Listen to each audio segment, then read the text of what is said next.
শপথ জটে রাজভবনকে নিশানা মুখ্যমন্ত্রীর, জেতার পরেও এক মাস আমার বিধায়করা বসে রয়েছেন। রাজ্যপাল শপথ নিতে দিচ্ছেন না, তাদের মানুষ নির্বাচিত করেছে। তার কি অধিকার? কেন রাজভবনে সবাই যাবে? রাজভবনে যা কীর্তিকলাপ করেছেন, মেয়েরা যেতে ভয় পাচ্ছে। রাজ্যপালকে ঠিক এই ভাষাতেই কড়া আক্রমণ করেছেন মুখ্যমন্ত্রী মমতা বন্দ্যোপাধ্যায়। কি বলেছেন তিনি ঠিক শোনাবো আপনাদের। আজকে জেতার পরেও এক মাস ধরে আমার এমএলএরা বসে আছে, গভর্নর ওথ দিতে দিচ্ছে না। মানুষ সিলেক্ট করেছে, ওনার কি অধিকার আছে তাদের ওথ দিতে না দেয়? উনি স্পিকারকে অথরাইজ করবেন, ডেপুটি স্পিকারকে অথরাইজ করবেন, না হলে নিজে অ্যাসেম্বলিতে যাবেন। ওনার রাজভবনে কেন সবাই যাবে? রাজভবনে যা কীর্তি কেলেঙ্কারি চলছে, তাতে মেয়েরা যেতে ভয় পাচ্ছে, আমাকে কমপ্লেন করেছে।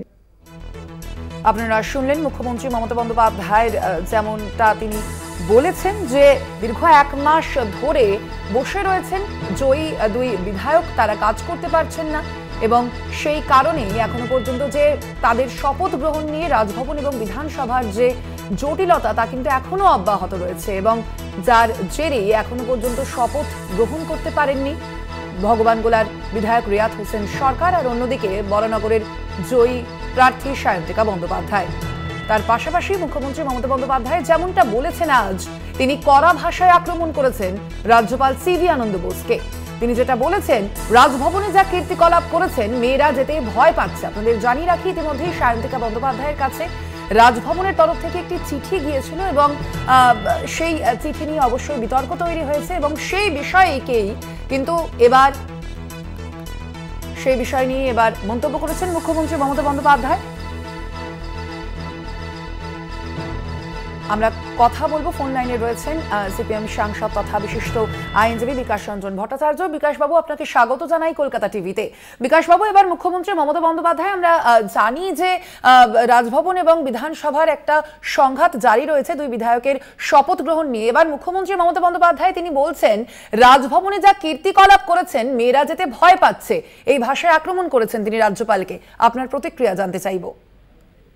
দেখুন, আমি তো বারে বারে বলছি, রাজ্যের মুখ্যমন্ত্রী অশালীন আচরণ করেন, অসাংবিধানিক আচরণ করেন।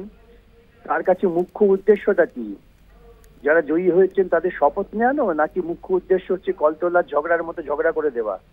তুই আগের দিন আমাকে শূর্পণখা বলেছিলি, আজকে তোকে আমি কেন হনুমান বলবো না? কি হচ্ছে এটা? দুটো সাংবিধানিক সংস্থার প্রধান, তারা পাড়ার বাচ্চা ছেলে মেয়েদের থেকে খারাপ ধরনের আচরণ করছেন। কি শেখাতে চাইছেন তারা? তারা কি এইভাবে ভারতবর্ষের সাংবিধানিক কাঠামোর উপরে অনাস্থা তৈরি করতে চাইছে? অত্যন্ত বেদনার। মুখ্যমন্ত্রী রাজ্যপাল সম্পর্কে একটা মন্তব্য করলেন, রাজ্যপাল ভালো মন্দ যাই হোক না কেন, এটা কোনো কথা বলার আগে কথা বলার কি গভীরতা, তার কি প্রতিক্রিয়া, এই বোঝবারও ক্ষমতা নেই বোধ হয় এদের।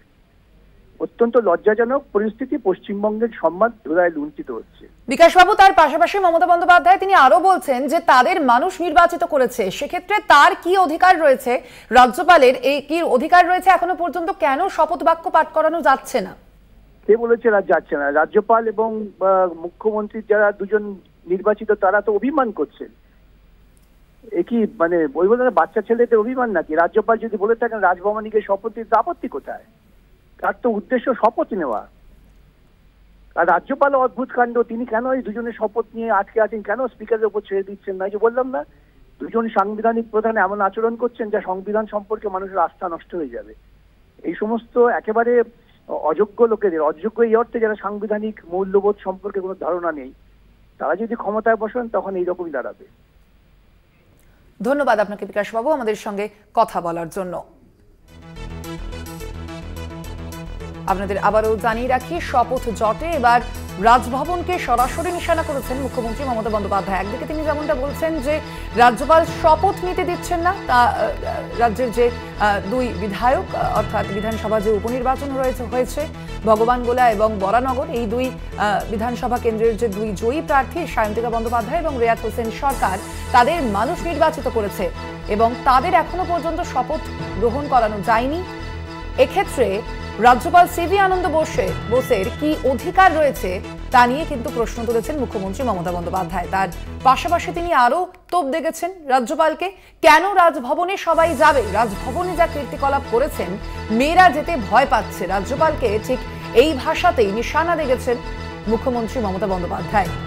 আজ একটি বৈঠক করেন মুখ্যমন্ত্রী মমতা বন্দ্যোপাধ্যায় এবং সেখানেই রাজ্যপাল সিভি আনন্দ বোসকে এ ভাষাতে কড়া আক্রমণ করেছেন মুখ্যমন্ত্রী। আমরা কথা বলবো, ফোন লাইনে আমরা যোগাযোগ করতে পেরেছি কংগ্রেস মুখপাত্র সৌম্য রায়ের সঙ্গে। সৌম্যবাবু, আপনাকে স্বাগত জানাই কলকাতা টিভিতে। সৌম্যবাবু, এবার মুখ্যমন্ত্রী মমতা বন্দ্যোপাধ্যায়ের যেমনটা বক্তব্য যে জেতার পরে 1 মাস আমার বিধায়করা বসে রয়েছেন, তাদের মানুষ নির্বাচিত করেছে, এ সম্পর্কে তার কি অধিকার রয়েছে? না, এটা তো দেখুন, সাংবিধানিক সংকট তৈরি করার যে প্রবণতা, এটা তো খুব খারাপ। একজন নির্বাচিত বিধায়ক, দুজন নির্বাচিত বিধায়ককে শপথ বাক্য পাঠ করানোর মধ্যেও যে সংঘাতের দৃষ্টিভঙ্গি দেখাচ্ছেন যাহার নবান্ন এবং রাজভবন, এটাকে অবিলম্বে শর্ট আউট করে নেওয়া উচিত।